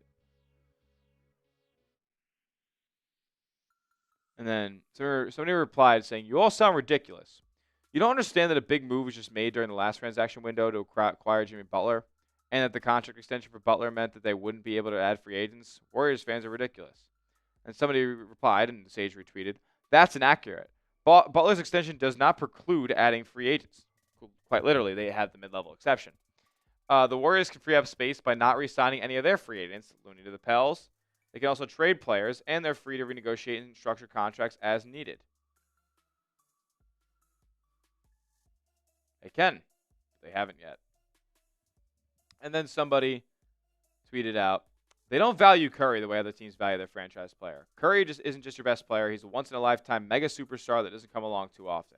They're valuing the young guys more than the guy who changed their franchise onto the most valuable, into one of the most valuable in the NBA. Somebody quoted it. Sage reposted. Steph is arguably the best player of our lifetimes, not just for the Warriors, but for basketball. And the Warriors and Lakers treat him like he's Kemba Walker. And it's true. Like, I'm gonna bring up a stat for you guys because we're hanging out here in the last couple minutes here on the stream, and I want the ball. I want to educate you guys a little bit on how bad of a job Joe Lacob and the Warriors front office do to help Steph Curry play basketball. So there's a stat via B-Ball Index called offensive impact on teammate shot quality. So that is basically saying how much gravity do you have as a player, like and then coupled in with these guys are typically on ball guys. So like if they penetrate, draw in a couple defense, or these guys are assisting open players a whole heck of a lot. That's basically what it is. Offensive impact on teammate shot quality. So like these guys are getting their guys awesome looks. Teammate over. So the top couple players, in percentile wise, I would assume because Trae Young is 100%. Trae Young is in the 100th percentile. So he's the best. Steph Curry is second, 99.7 percentile. Cade Cunningham 3, Luka 4, Jokic 5, Mitchell, LaMelo, Darius Garland, Brunson, and Harden. So a lot of ball dominant players that are dishing out assists. All those guys, the 97th percentile or higher. Steph is at 99.9 percentile. Second in the league. For some of these guys, let's go through a couple of these players and their teammate overall shot making percentile. Donovan Mitchell Darius Garland leads the way at 88.7th percentile. Mitchell right behind him. Cavs are very good. They have good supporting cast players, so those guys are going to hit shots when Mitchell and Garland are hitting them. Luka, they're at 75.3. Luka's a really good facilitator with the basketball, and you could argue his teammates aren't the greatest, but he's got some guys who can hit shots, specifically from the outside. Brunson, 75th percentile. Harden, 77th percentile. So, talking about playoff teams here with decent enough supporting casts, especially Brunson starting 5, and the Clippers we know are very good. Towards the bottom of the league, Jokic in the 53rd percentile. People criticized the Nuggets supporting cast this past season. They did. So, Jokic needs some help. What do the Nuggets just do? They just got 4 brand new players that are in their rotation. Cade Cunningham in the 47th percentile. The Pistons supporting cast is pretty bad. Big ups to Cade for bringing that team to a 6th seed, even in the weak Eastern Conference. The number 2 option was Malik Beasley. Kind of insane. So understandably there in the middle of the pack. Trae Young, the Hawks are really bad this year, so he's in the 20th percentile. And then LaMelo Ball, the Hawks, the Hornets are really bad too. His teammate overall shot making is in the 11th percentile. Where do you think Steph Curry's is? Teammate overall shot making. So Steph Curry is the number 2 in the NBA in offensive impact on teammate shot quality. So he gets his players the best looks, second best at getting his teammates the best looks in the league. What do you think his teammate overall shot making is? For his teammates. Yes, for Steph Curry's teammates. What percentile would you say? So Darius Garland, his is in the 89th percentile. LaMelo Balls is the next worst on here. 11%. 11th percentile. Where's Steph Curry's? Yeah, he's 0.5 percentile. He's dead last in the league. There's another awesome stat on that this was quoted on. Funny enough, this is my favorite. Here we go.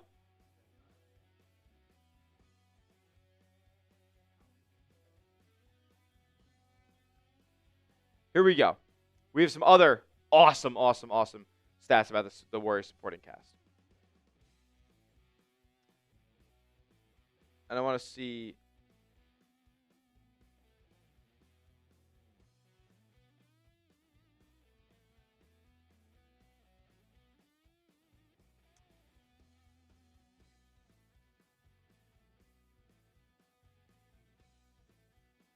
In the NBA. Yeah, that's hilarious. Okay. So this is the Warriors ranks in the NBA.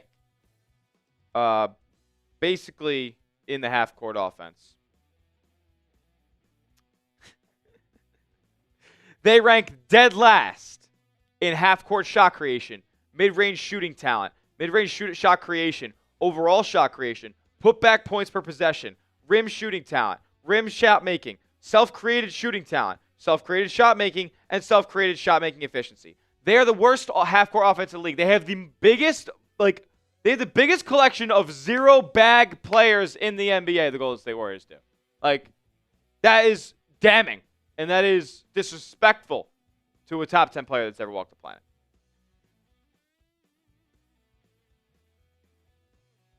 Dead last in shot creation across, I just listed 12 different metrics. That is so bad. Embarrassing. How are they not the worst team in the league? Oh, yeah, you have 30. You're not giving them any help.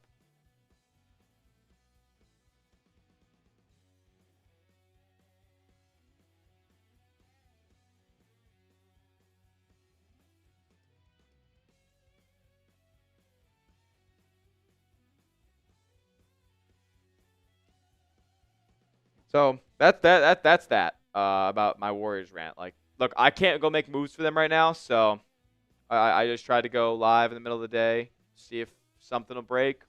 Nothing has. And it is what it is.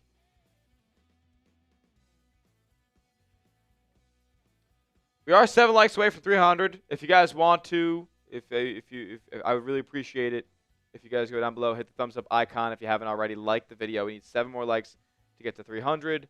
And we're going to sign off here in just a couple minutes. But I appreciate each and every one of you guys tuning in here. We've been live for almost 2 hours. The Dubs, they just can't do anything right.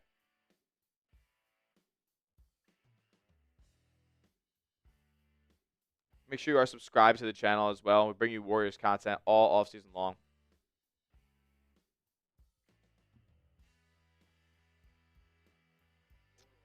Three away. No. Guys, the Warriors cannot trade for Giannis. Sorry. Going in timeout.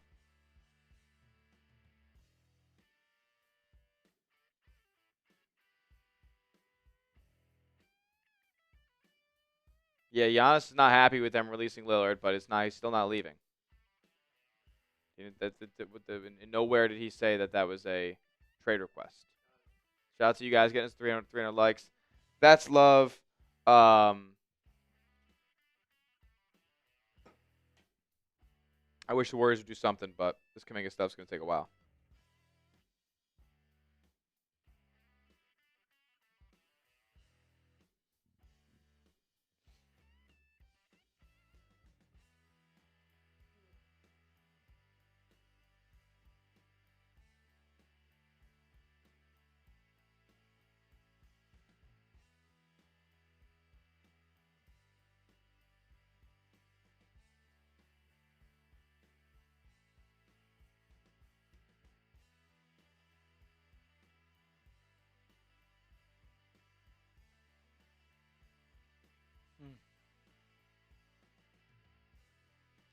Bro, the Warriors are going to get Giannis. Trust. No, they're not.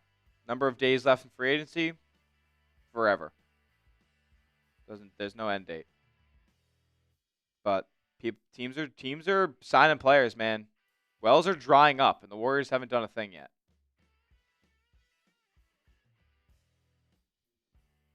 Yeah, God is King TV. Like, it is. It's just it's more than one NPC, bro. Any chance they can get Ayton? There's absolutely a chance. I haven't heard anything on the Ayton front from anybody reputable. I can just quickly look up DeAndre Ayton Warriors.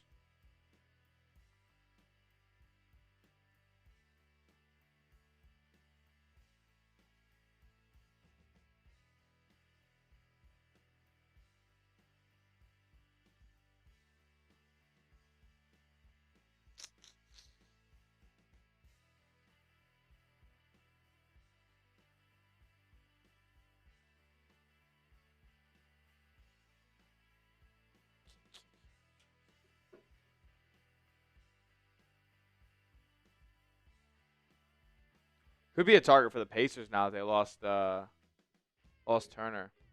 Yeah.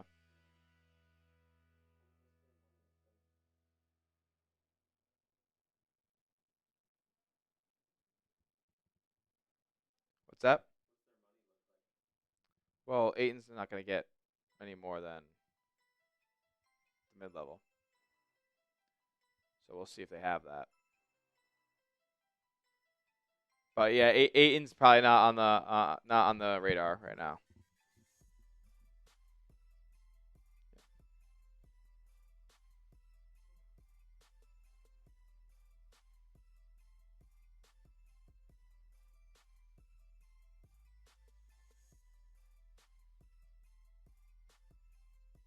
Al Horford's a bad pickup for the Warriors. You need to watch basketball. It's okay.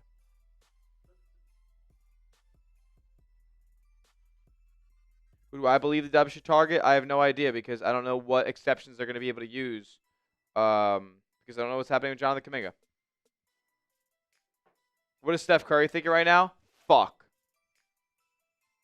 everybody in the league is better than us.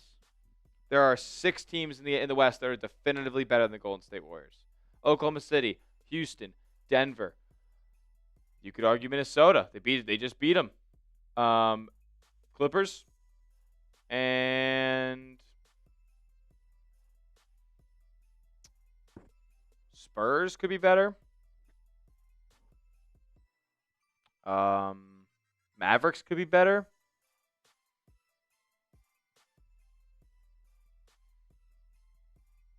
Who else is involved around the Western Conference? The Lakers could be better. Like, the Warriors could look like the 9th seed in the Western Conference right now. Look, I know they were on a tear after the Butler trade, but wasn't that big of a tear. I mean, the competition they were playing wasn't great either. Now, were they on a 60-win pace? Yes. But at the same time, you have to kind of put everything into perspective, use context, and I don't know. I don't know if any move that they make is going to substantially improve them enough to contend in the Western Conference. They had their chance this year. Didn't want to trade Kuminga.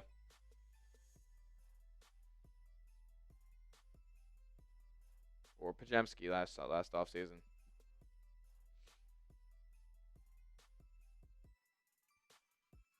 We need a starting center.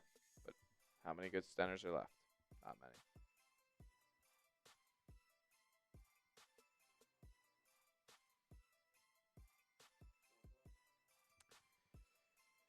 I think that will do it for today's live stream, guys. I appreciate everybody for tuning in on today's show. We might be live tomorrow. We may not be. I have to get some future videos ready to go for next week, as I will be